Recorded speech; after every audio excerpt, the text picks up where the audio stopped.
Bismillahirrahmanirrahim. Assalamualaikum warahmatullahi wabarakatuh.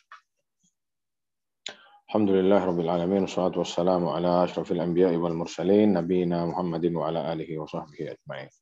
Alhamdulillah para ikhwan sekalian yang semoga dirahmati Allah Subhanahu wa taala. Kita dapat berjumpa lagi di kajian rutin kita yang mana pada malam ini insyaallah kita akan membahas kajian fikih ya. Tapi ana mau tanya dulu nih. Pertemuan terakhir sampai di mana kemarin?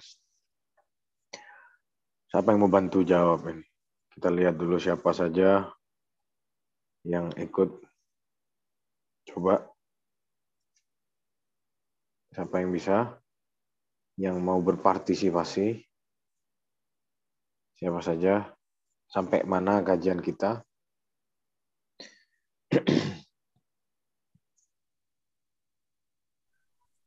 Terakhir kita bahas rukhsah untuk mengusap khauf dan tayamum, Ustaz. Khuf ya, bukan khauf, tapi khuf ya.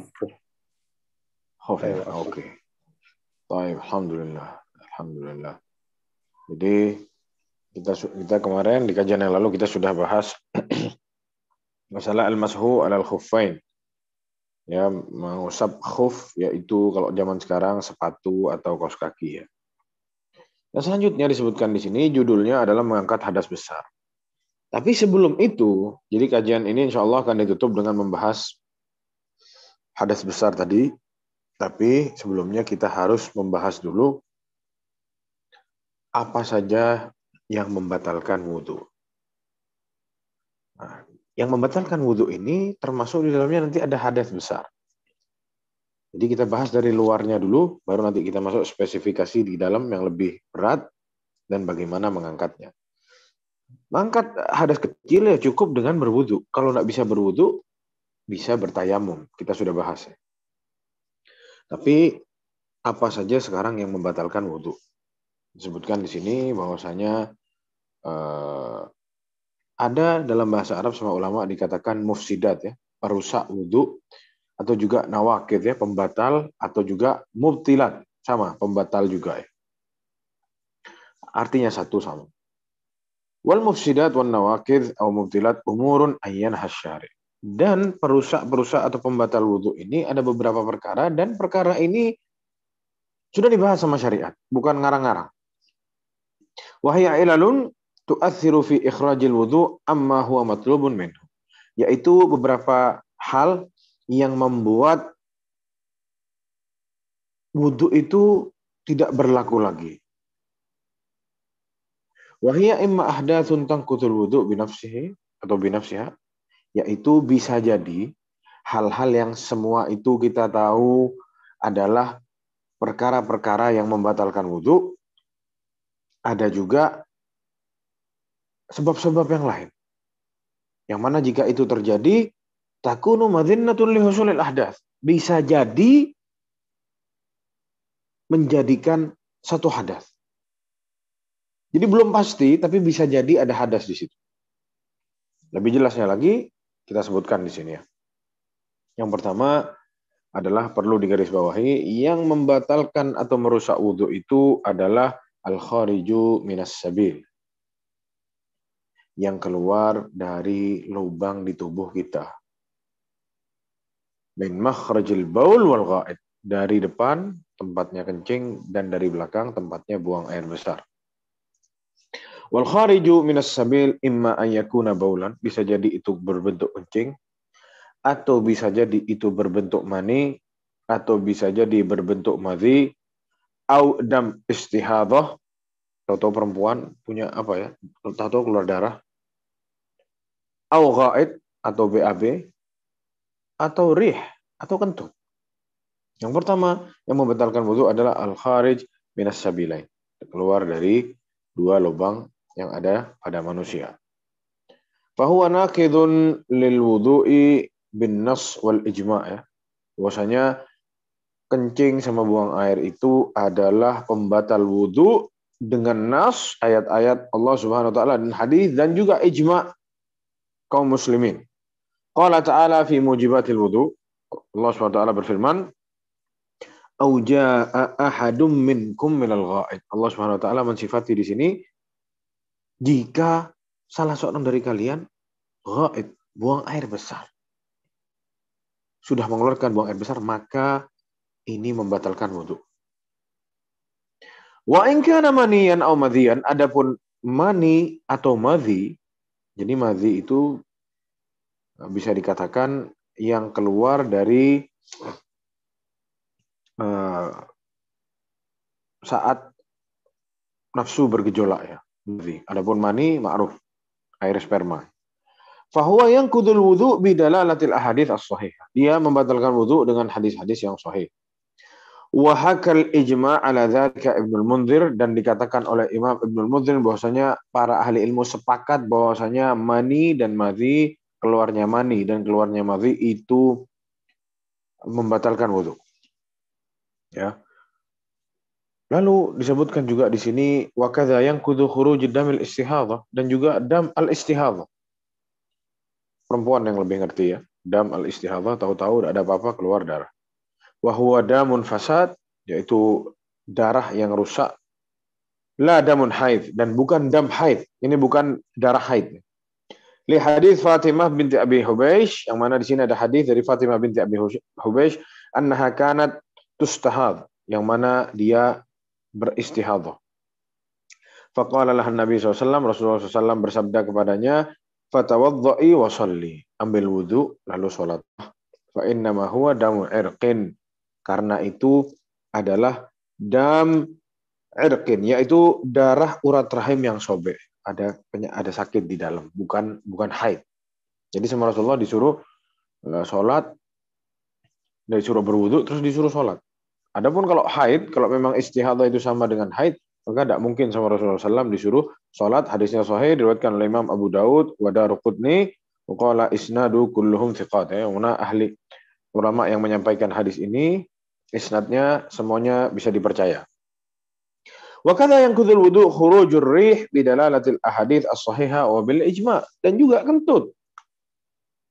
Ini yang kita bahas semuanya masih yang dari lubang depan dan belakang. Kentut. Apa dalilnya di bahwasanya itu membatalkan wudu? Dijelaskan bahwasanya dalilnya datang dari hadis yang sahih dan juga ijma' kaum muslimin semuanya mengatakan kentut itu membatalkan wudu. Qala sallallahu alaihi wasallam, Rasulullah SAW bersabda, "Wala yaqbalullahu shalatum idza ahdatsa hatta yatawadda." Rasulullah SAW bersabda, Allah tidak menerima salatnya seorang hamba di antara kalian jika berhadas sampai dia berwudu. Wa qala sallallahu, dan juga Rasulullah SAW bersabda, fi man syakka hal kharaja minhu rihun aw la. Dan juga Rasulullah SAW memberitahu kepada siapa-siapa yang dia ragu keluar kentut atau tidak saat dia sholat, la yansarif hatta yasma'a sautan aw yajida rihan. Dia jangan pergi, jangan batalkan sholatnya sampai dia dengar suara awwajada rehan, atau dia cium baunya. Di sini sudah jelas. Berarti kalau sudah ada suaranya atau ada baunya berarti kentut. Baru batalkan sholatnya. Sebelum dengar atau cium maka jangan dibatalkan. Jadi di sini para ulama bilang berarti kentut itu membatalkan wudu. Karena kentut biasanya ada suaranya. Kalau sudah dengar suaranya baru batalkan sholatnya karena sudah batal sholatnya. Ambil wudu.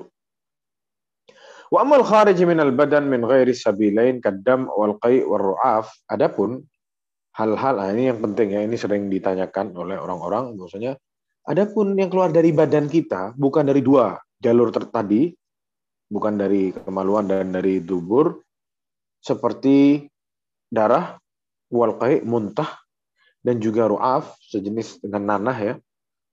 Famaudi'u khilaf baina ahli ilmi. Ini diperdebatkan sama para ulama, ada khilaf di antara ahli ilmu. Hal yang kudul wudu aw la yang kuduhu. Apakah ini semua membatalkan wudu atau tidak? Ala qaulain, ada dua pendapat. Yang pertama membatalkan dan yang kedua bilang itu tidak membatalkan. Warrajih annahu la yanqud. Tapi Syekh Shalih Fauzan mengatakan bagi dia yang rajih itu tidak membatalkan wudu. Lakin lau tawadda'a khurujan minal khilaf lakana ahsan. Tapi lebih aman ambil wudhu lagi biar keluar dari khilaf. Jadi perlu diketahui di sini bahwasanya darah ya muntah keluar terus keluar ru'af nanah itu tidak membatalkan wudhu. Khilaf di antara ulama. Tapi kalau kita ambil wudhu itu lebih baik keluar dari khilaf.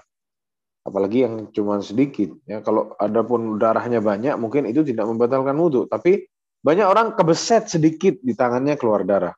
Atau ada jerawatnya pecah keluar nanah misalkan. Atau ada bisul dan lain sebagainya. Kalau cuma sedikit-sedikit, mungkin ini mudah-mudahan dimaafkan. Karena di sini dirojihkan bahwasanya itu tidak membatalkan wudhu, kata Syekh Saleh Al-Fauzan. Tapi kalau kita mau ambil wudhu, itu lebih baik. Yang kedua, selesai sudah yang dari keluar dari dua lubang tadi. Itu yang pertama, al-kharij minas sabilain, ya, keluar dari dua lubang. Itu yang pertama, itu membatalkan wudhu. Yang kedua, an-nawaqidh minan nawaqidh zawalul aqli wa taghtiyatuhu. Akalnya tidak sadar, ketutup. Contoh, pingsan, tidur, yang lelap, ya. Atau pakai obat bius. Ya, di sini ini membatalkan wudhu. Jadi kita sudah sadar, maka ini membatalkan wudhu. Disebutkan di sini wazawalul akal yakunu bil junun wa nahw. Atau bisa orang kesurupan. Disebutkan di sini gila juga. Ini membatalkan wudhu. Wa taghtiyatuhu takunu bin naum. Adapun yang ketutup akalnya sementara yaitu tidur. Wal ighma, pingsan, wa nahwihima, dan yang sejenis dengan dua ini. Faman zala aqluhu aw ghuthiya bi naumin wa nahwihi, barang siapa yang ketutup akalnya atau pergi sebentar akalnya, intaqadha wudhu'uhu, batal wudhu'nya. Lianna dzalika madhinnatu khurujal hadathi wa huwa la yahissu bihi. Karena ditakutkan. Di sini dzon, ya. Jadi para jamaah kalau dalam bahasa Indonesia dzon itu perkiraan, ya. Tapi dalam bahasa Arab perkiraan itu ada 3 macam. Ini perlu diketahui. Ada yang namanya dzon, ada yang namanya syak, ada yang namanya waham. Dzon ini dipakai bahwasanya kemungkinan yang dia yakini itu benar dan kemungkinan salahnya sedikit. Itu namanya dzon. Jadi kalau kita nanya, kita misalkan ditanya orang, kamu lihat fulan enggak tadi di sana? Terus dia bilang adzunnu, saya kira, pakai kata dzon, berarti kemungkinan besar dia yakin dia lihat dia. Kayaknya ana lihat, ya. Kalau dia pakai dzon, maka kemungkinan besar benar. Kemungkinan salahnya sedikit. Kalau syak, asyuk, ana ragu. 50-50 berarti. Perkiraan dia 50-50. Kalau waham, kemungkinan salahnya lebih besar daripada benarnya. Ini 3 perlu diketahui, ya. Nah, di sini madhinnah adalah kemungkinan besar dia itu berbuat hadas, dia tidak sadar. Makanya sekalian dianggap ini membatalkan wudhu. Illa yasir an-naum, kecuali ketiduran yang misalkan kita lagi duduk khutbah Jumat nih. Biasanya penyakit-penyakitnya jamaah ini lagi khutbah Jumat, lagi imamnya lagi, khatibnya lagi khutbah Jumat, dia kesender sedikit di temboknya masjid, yang mana dia itu dengar suara khatibnya, tapi kadang keluar sedikit, kedengaran lagi suara khatibnya, sadar, tidak sadar, sadar, tidak sadar. Ini namanya yasir naum, ya, terlelap sedikit, tidak dianggap tidur. Fa innahu la yanqudhul wudhu. Adapun yang seperti ini tidak membatalkan wudhu. Li'anna as-sahaba radhiyallahu anhum kana yusibuhumun nu'as wa hum yantadhiruna as-shalah. Karena dahulu para sahabat juga terjadi seperti ini, ya. Mereka nunggu sholat sambil ngantuk-ngantuk, ya, gitu-gitu. Ini tidak membatalkan wudhu. Nah, ini diceritakan juga di Sahih Al-Bukhari dan Sahih Muslim dari hadis Anas, ya. Dahulu para sahabat itu kadang sedikit-sedikit ngantuk sambil nunggu sholat. Ini tidak membatalkan wudhu. Wa innama yanqudhun naum al-mustaghriq. Yang membatalkan wudhu itu adalah tidur yang lelap. Sering kita dengerin kalau lagi kajian di masjid, ada orang tidur sampai ngorok. Ditepuk-tepuk, tidak bangun. Ditepuk yang keras, baru dia sadar. Maka ini membatalkan wudhu, dia harus ambil wudhu lagi, jam'an bainal adillah. Karena banyak dalilnya yang menyatakan hal demikian. Tidur itu membatalkan wudhu. Tidur yang lelap. Tidur di kasur, malam, tidur siang, itu lelap. Adapun yang tidak sengaja, maka yang seperti ini dikatakan tidak membatalkan wudhu. Ini yang kedua yang membatalkan wudhu. Yang ketiga, min nawaqidul wudhu aklu lahmil ibil. Makan daging onta. Makan daging sapi, makan daging ayam, makan daging kambing, ini tidak membatalkan wudhu. Sawa'un kana qalilan aw katsiran, mau banyak mau sedikit ini tidak membatalkan wudhu. Adapun makan daging onta, mau sedikit mau banyak ini membatalkan wudhu. Li sihhatil hadits fihi an Rasulullah sallallahu alaihi wasallam wa sarahatihi, yang mana Rasulullah sallallahu alaihi wasallam bersabda dalam hadis yang sahih diriwayatkan oleh Imam Muslim. Ditanya sama para sahabat, "Atawaddu min luhumil ghanam ya Rasulullah, apakah aku berwudu setelah makan daging kambing?" Qala in syi'ta fatawadda wa in syi'ta fala tawadda. Kalau kamu mau wudu, kalau kamu tidak mau wudu tidak apa-apa. Berarti tidak batal. Karena tidak apa-apa tidak wudu. Qala atawadda min luhumil ibil? Bagaimana ya Rasulullah? Apakah ana wudu kalau habis makan daging onta? Qala na'am fatawadda min luhumil ibil. Na'am, iya kata Rasulullah, ambil wudu habis makan daging onta. Qala Imam Ahmad berkomentar di sini rahimahullah, fihi haditsan sahihan an Rasulullah SAW. Dalam masalah ini ada dua hadis sahih dari Rasulullah SAW yang menjelaskan bahwasanya kalau makan daging unta hukumnya batal wudunya.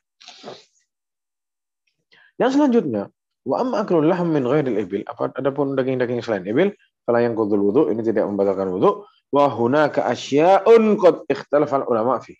Nah, lalu di sini, jadi kita sudah 1 2 3 ya.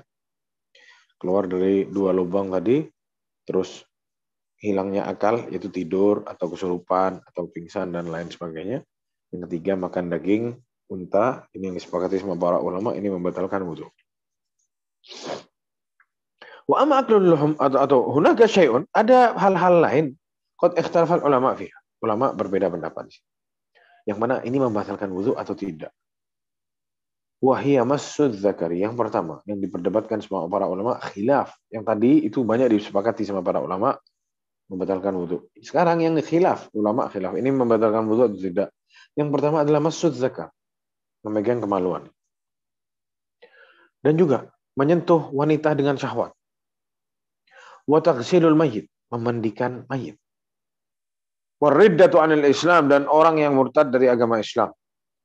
Faminal ulama man qala inna kulla wahidin min hadhil asya' yanqudhul wudu. Katanya para ulama, sebagian para ulama, perkara-perkara yang kita sebutkan barusan itu semua menjadikan wudunya batal. Wa minhum man qala la yanqud, tapi sebagian yang lain mengatakan itu tidak membatalkan wudu. Wal mas'alu mahallun nadhari wa ijtihadin, masalah ini adalah masalah yang diperdebatkan dan ijtihad di kalangan ulama. Lakin law tawadda min hadhil asya' khuruja min al-khilaf kana ahsan. Tapi kita anggap saja ini membatalkan wudu biar kita keluar dari perdebatan ulama dan ini lebih baik buat kita. Yang selanjutnya, hadza waqad baqiyat mas'alatun muhimmah tata'allaqu bihadzal mawdu'. Ada satu hal penting yang tersisa yang harus kita bahas di masalah ini. Wahia, yaitu man tayaqqana at-tahara thumma syakka fi husuli naqidhin min nawaqidhiha. Barang siapa yang dia sudah ambil wudu, dia yakin dia dalam keadaan wudu, tapi dia ragu apakah batal wudhunya atau tidak. Apa yang harus dia lakukan? Coba dibuka. Syekh Nabil, siapa yang mau jawab? Apa yang harus dia lakukan? Ya Allah, siapa yang mau jawab?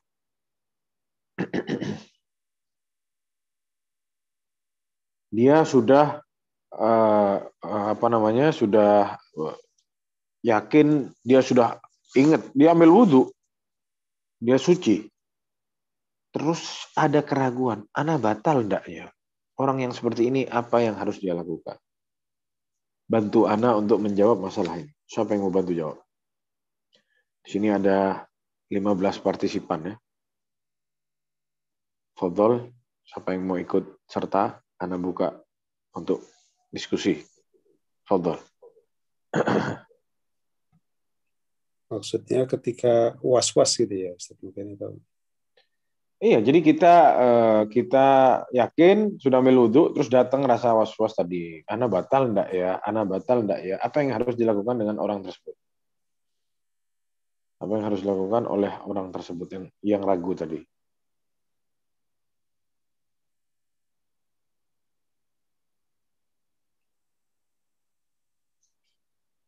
Kira-kira ini sering terjadi kayak gini ya, betul ya? Nah,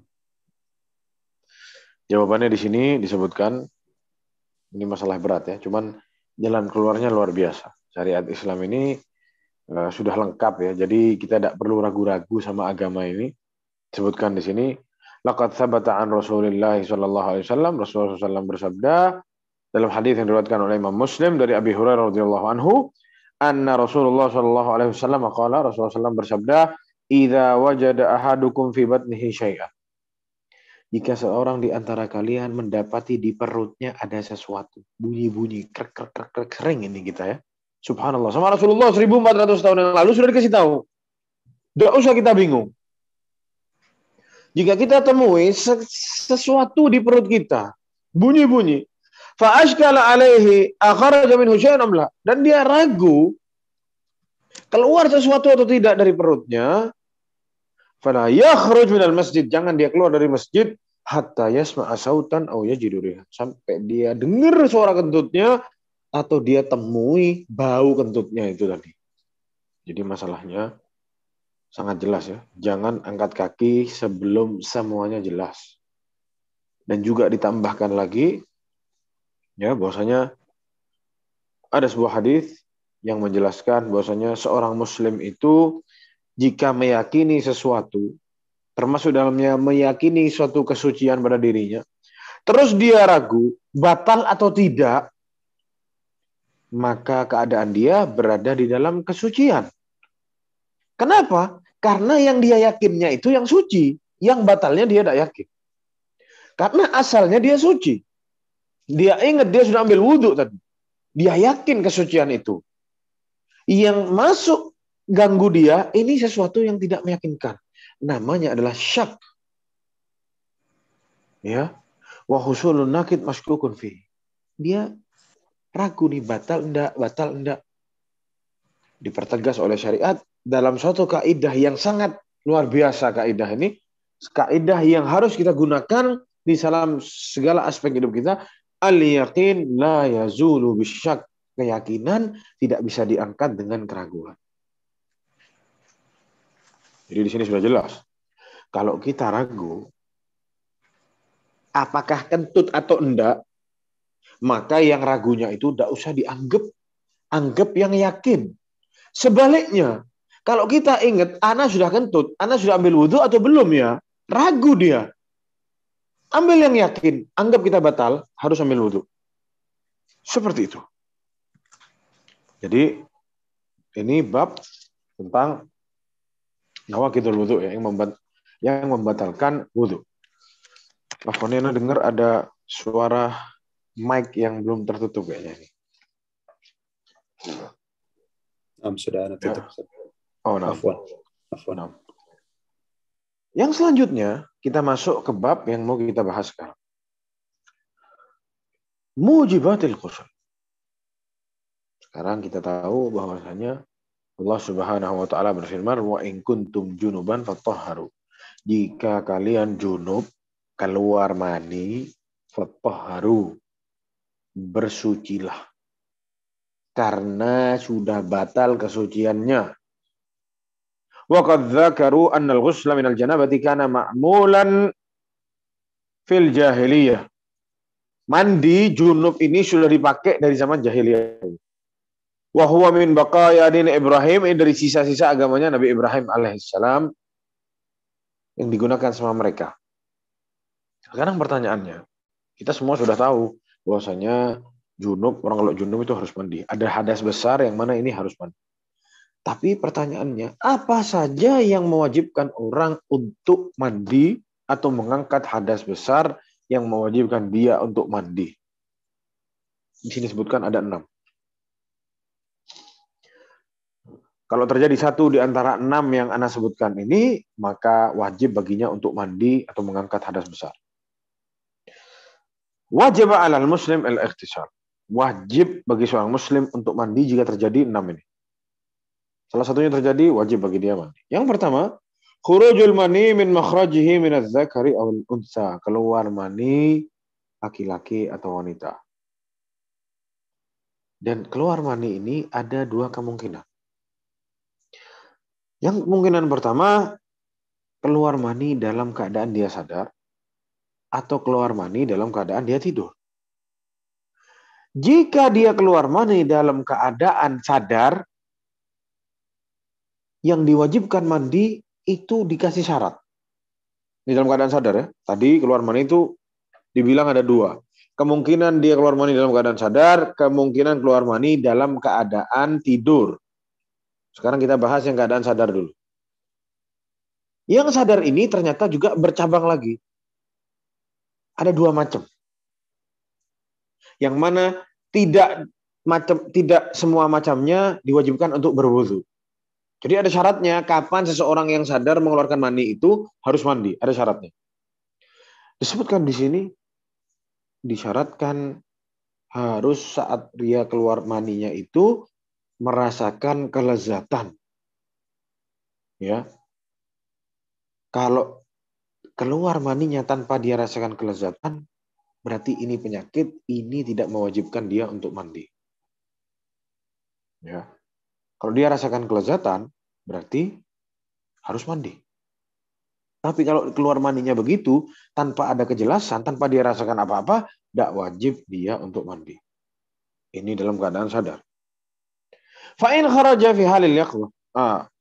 Wa kadzalika yakhruju bisababi maradin aw adami imsak. Ada lagi orang-orang yang sakit, rusak itu pengontrolnya, jadi keluar begitu aja, dicek sama dia tahu ada maninya. Yang seperti ini tidak wajib dia untuk mandi. Wa in kharaja fi halin naum.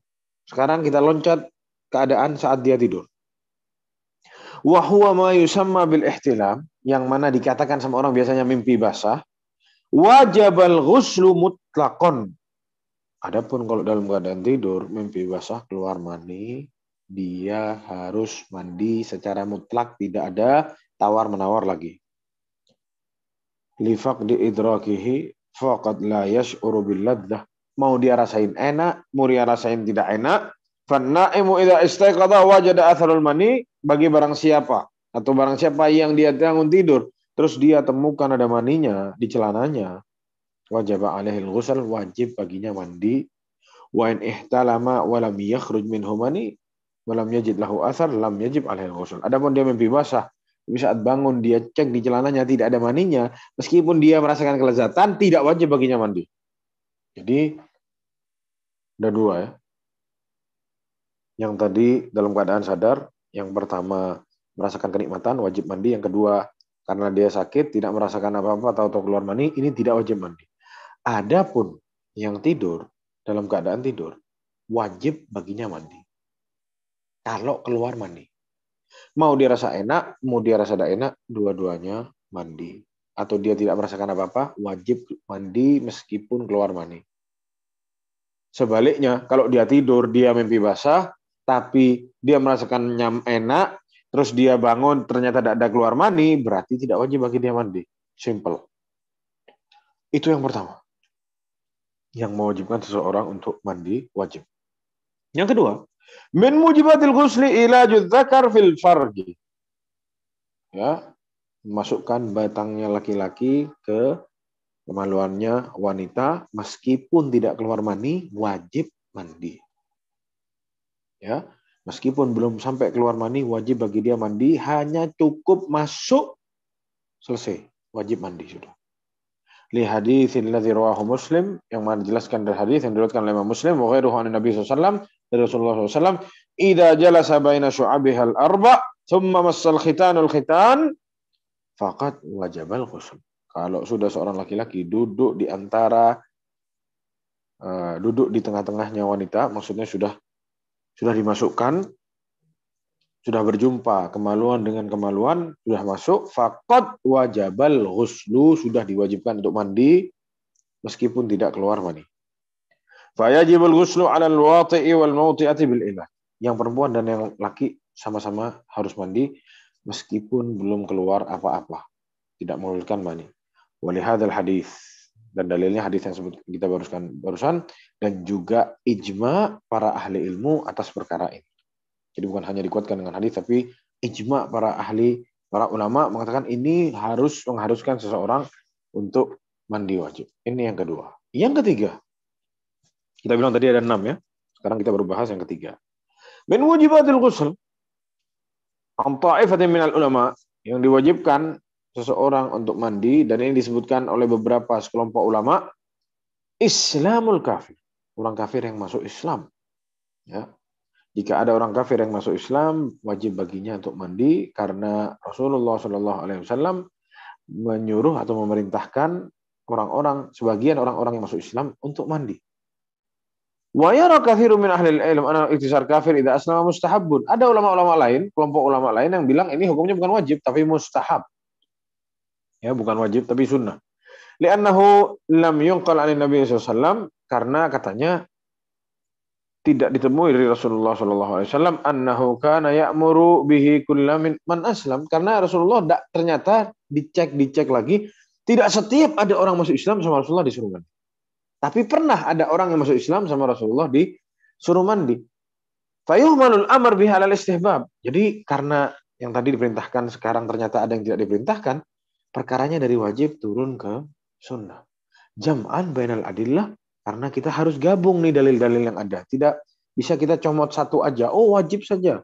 Oh ternyata udah usah. Tidak bisa kita campur. Ternyata hasilnya dikatakan adalah mustahab, yaitu disunnahkan. Wallahu a'lam. Yang selanjutnya, ini sudah 3. Yang keempat sekarang. Min mujibatil ghusl, yang harus wajib mandi adalah mati. Fayajibu taksilul mayyit, makanya mayit itu wajib untuk dimandikan kecuali yang mati syahid di medan peperangan. Fa innahu la yughassal, mereka yang mati syahid di medan peperangan tidak dimandikan.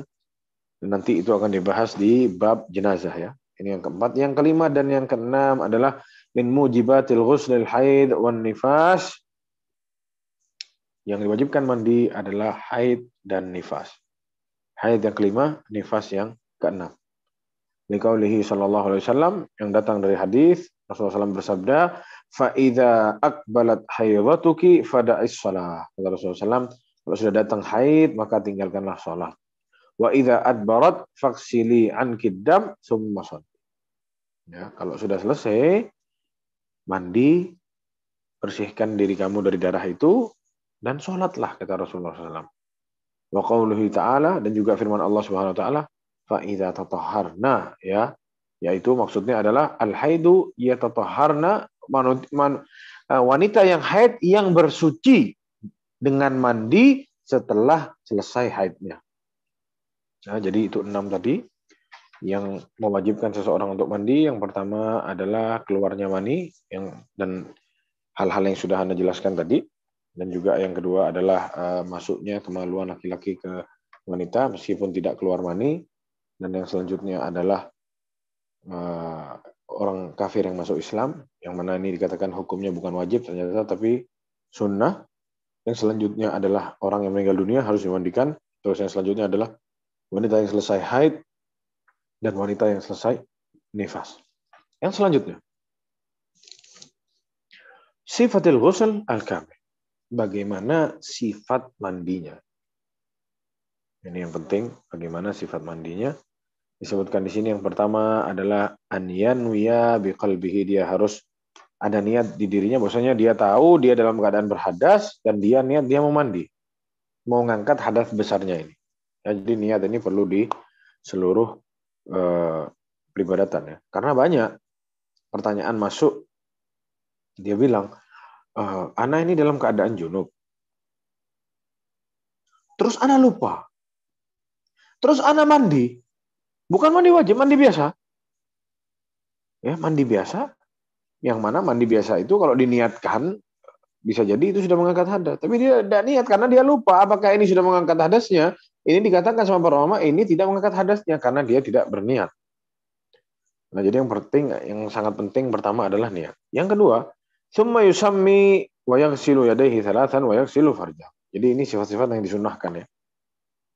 Adapun ada sifat-sifat lain yang tidak disunnahkan, bebas. Ada yang bilang nyemplung ke dalam sungai sudah basah semua, sudah orang nyemplung dalam air, semuanya sudah basah.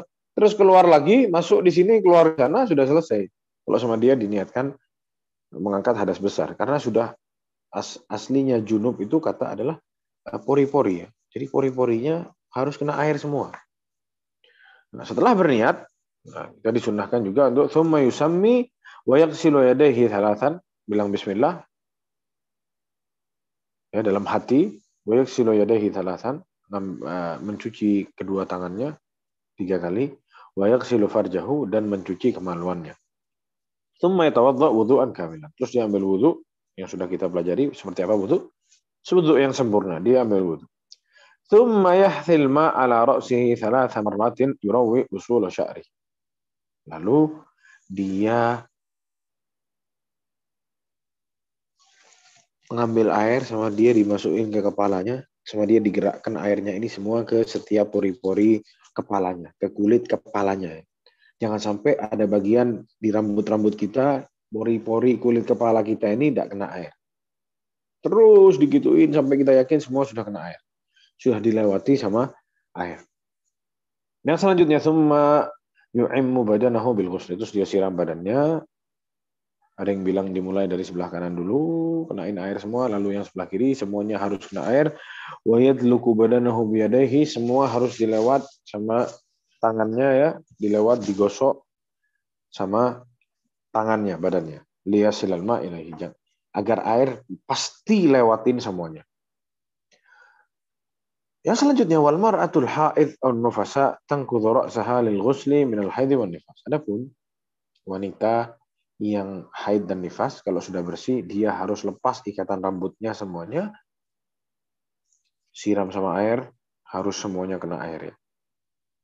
Adapun kalau junub, habis hubungan badan, fala tanqudhu hina taqtasilu laha. Tidak perlu semua dia dibuka semua ikatan rambutnya, karena ada kemungkinan ini berulang-ulang, jadi tidak perlu dia seperti itu, tapi dia cukup untuk apa? Masukin jarinya, pori-pori kepalanya semuanya harus kena. Adapun yang haid karena sebulan sekali, atau nifas ya, mungkin orang hamil itu udah setiap hari ya, maka yang seperti ini dia harus buka semua ikatan rambutnya. Jangan dipastikan harus buka semuanya.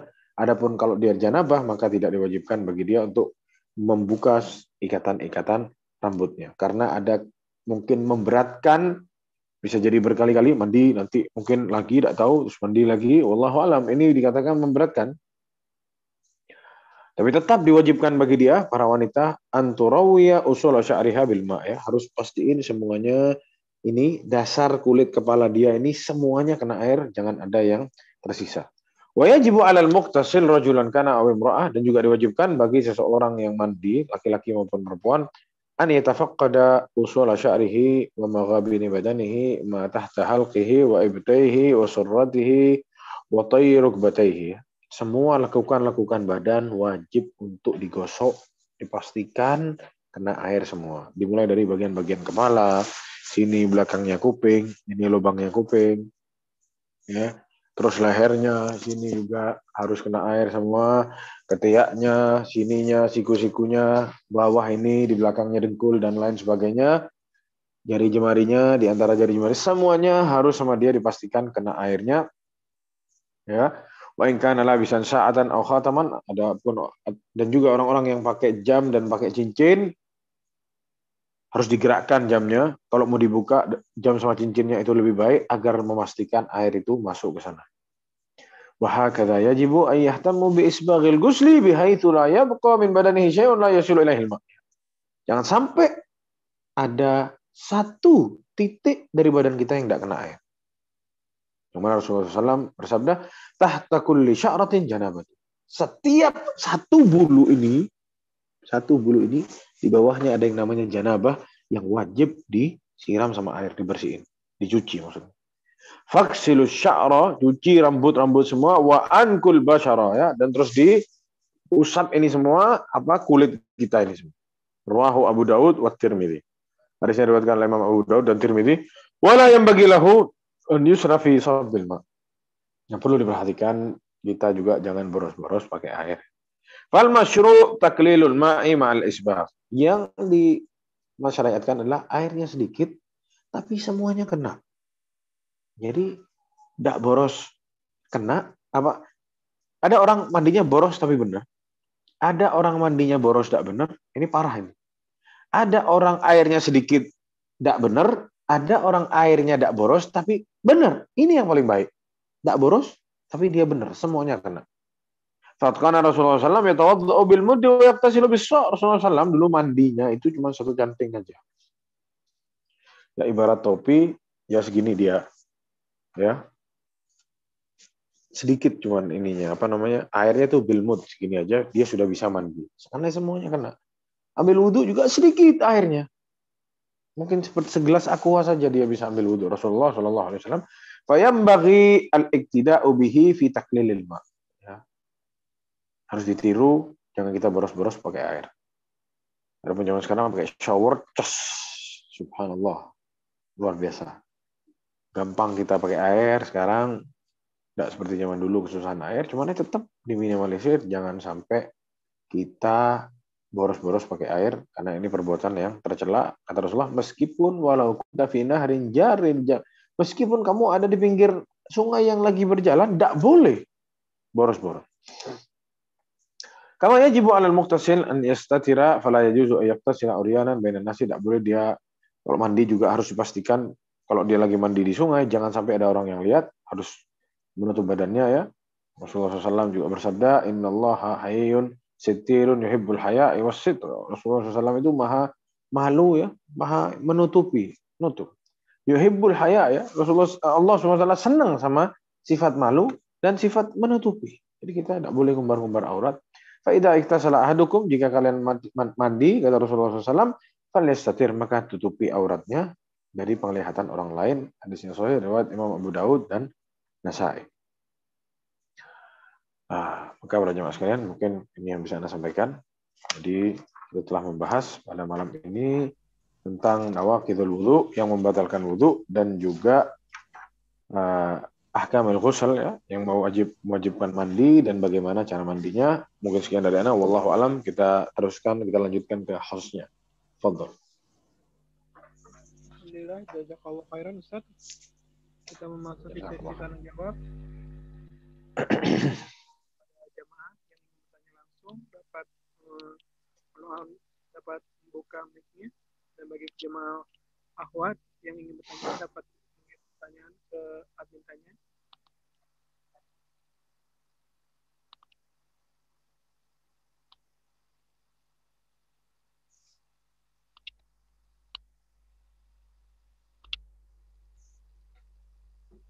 Assalamualaikum Ustaz. Waalaikumsalam warahmatullahi wabarakatuh. Terkait darah yang keluar di waktu haid beberapa tahun terakhir, durasi haid saya sekitar 10-12 hari. Mulainya hanya 7 hari, lalu saya mandi. Namun setelah 3 hari bersih, keluar flek 1-2 hari dan bertambah banyak, lalu selesai setelah 5 hari. Apakah pada 5 hari tersebut saya boleh sholat atau ada haid yang belum selesai, Ustaz? Nah, itu setahu Ana ya. Ana juga kurang memahami urusan kewanitaan ini. Nah, setahu Ana, perempuan tuh tahu biasanya haid itu berapa lama. Kalau dia bisa 8 hari, yang dianggap haidnya 8 hari. Dan dia harus pergi ke dokter, tanya sama dokter apa yang terjadi. Kadang dokter itu tahu. Dan darah haid itu sama darah selain haid itu kelihatan ya. Darah haid biasanya lebih keruh, dia lebih lebih kental dan warnanya juga berbeda. Adapun kalau darah selain haid kelihatan bedanya. Jadi wanita tersebut yang lebih tahu kebiasaan dia itu seberapa lama dia haid. Dan biasanya dia selesai kapan. Sudah selesai tahu-tahu keluar darah lagi, ya dia harus pergi ke dokter. Nah, dan biasanya ini tidak dianggap sebagai haid. Jadi dia disuruh tetap sholat sambil tanya. Tapi kalau katanya dokter ini haid, ada perubahan hormon ini dan itu, ada perubahan misalkan, ya itu dianggap haid. Tapi kalau mungkin dokter bilang ini ada penyakit, ada kesalahan atau istiqathah, maka dia hanya disuruh berwudu, terus dia boleh sholat gitu. Jadi wallahu a'lam bishawab, ini yang bisa Anda jawab. pertanyaan berikutnya terkait yang membatalkan wudhu, Ustaz. Apakah bila kita menyentuh istri juga bisa membatalkan wudhu, Ustaz? Nah, tadi ini sudah kita bahas ya. Ana lebih condong ke pendapat yang kalau hanya menyentuh istri itu tidak batal. Yang membatalkan itu yang menyentuh dengan syahwat. Apalagi sampai keluar madhi, sampai bergejolak nafsunya. Nah, ini yang membatalkan. Adapun kalau cuma pegang biasa, tidak ada apa-apa, maka ini kata ulama tidak membatalkan. Ini yang ana pegang pendapatnya. Adapun orang-orang lain ada yang mau bilang batal, wallahu alam, fadl, silahkan ya. Ini masalah fikih, babnya luas, kita tidak bisa mengharuskan ini dan itu. Tapi bagi ana yang ana pelajari, kalau cuma menyentuh saja itu tidak membatalkan. Bayangkan jika menyentuh istri itu sudah batal ya. Gimana yang tawaf? Bukan menyentuh istri aja, menyentuh orang lain itu juga. Apakah batal terus? Mana ada orang bisa tawaf tidak nyentuh orang. Jadi, Anda lebih condong ke pendapat yang mengatakan tidak batal. Wallahu a'lam bishawab.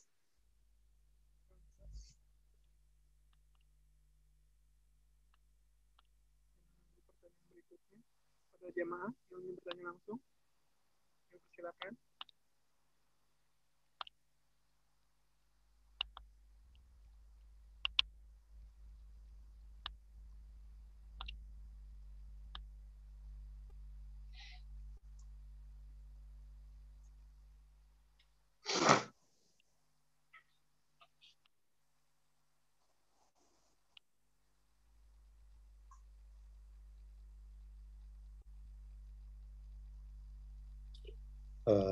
Izin bertanya Ustadz, dan ada yang masuk ke Ana terkait mandi junub tadi, hadas besar. Assalamualaikum Ustadz, bagaimana hukumnya jika Ana pernah mendengar pendapat dokter ada penyakit rematik, jadi tidak boleh mandi di malam hari, gitu, dini hari, sedangkan sudah masuk waktu tidur misalkan, apakah tetap wajib hukumnya mandi junub dulu sebelum berangkat tidur, khawatir meninggal tidak ada umur saat tidur, atau karena uzur tersebut bisa insya Allah di pagi hari sebelum masuk sholat gitu, waktu sholat. Tidak apa-apa, orang mati dalam keadaan junub, tidak apa-apa, itu tidak tercela ya. Dan diperbolehkan, itu bukan sesuatu yang harus itu dilakukan. Dia harus bersihin kalau dia mau sholat. Malam dia tidak mau sholat, dia mau tunda, tidak masalah, tidak apa-apa. Setahu anak itu, wallahu alam. Jadi kalau memang nggak bisa mandi malam, ya sudah, tidak apa-apa nanti. Apalagi dia ada udzur seperti itu.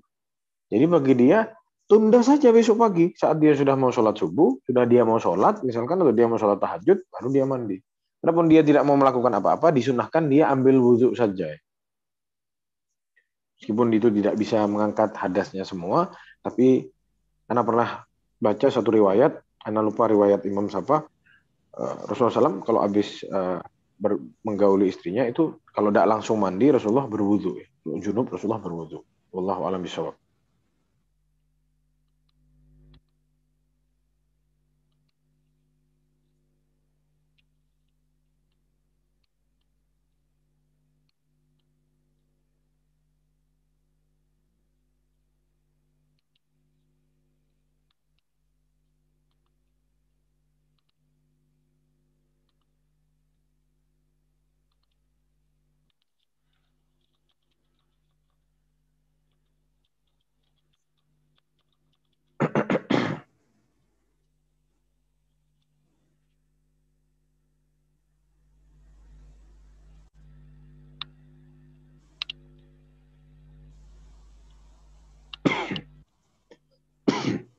Fadol, kalau ada yang mau bertanya lagi.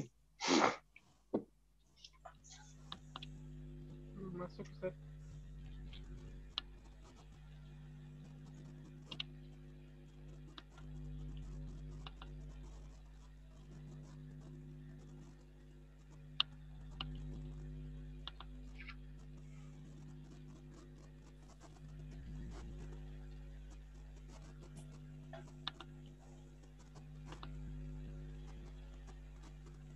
ada yang masuk mungkin bisa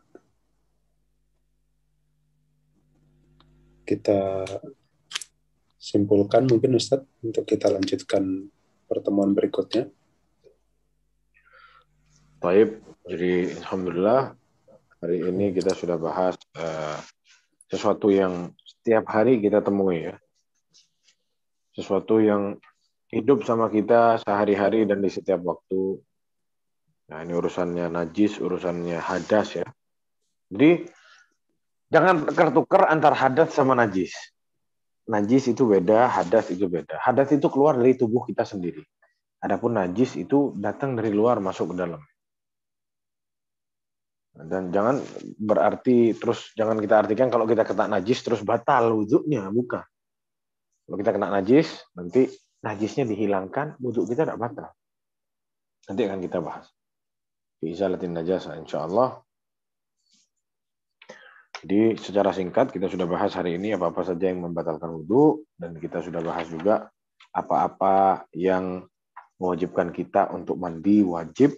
Ya, semoga ini bisa kita amalkan ya. Terutama juga kita sudah bahas barusan yang terakhir adalah bagaimana tata cara mandi wajib sesuai sunnah Rasulullah SAW.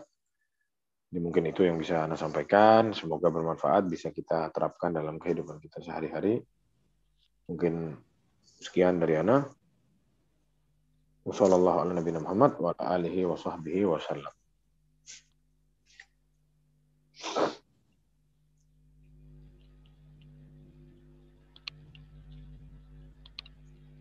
Alhamdulillah, setelah tiba di penghujung acara, jazakallah khairan kepada Ustadz Mufti dan kepada jamaah sekalian. Insya Allah dimudahkan untuk jumpa lagi di majelis berikutnya.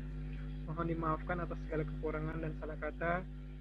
Untuk itu kami tutup kajian kali ini. Barakallahu fikum wa jazakallahu khairan. Mari kita tutup dengan doa kafaratul masjid. Subhanakallahumma wa bihamdika asyhadu alla ilaha illa anta astaghfiruka wa atubu ilaik. Wassalamualaikum warahmatullahi wabarakatuh. Waalaikumsalam warahmatullahi wabarakatuh.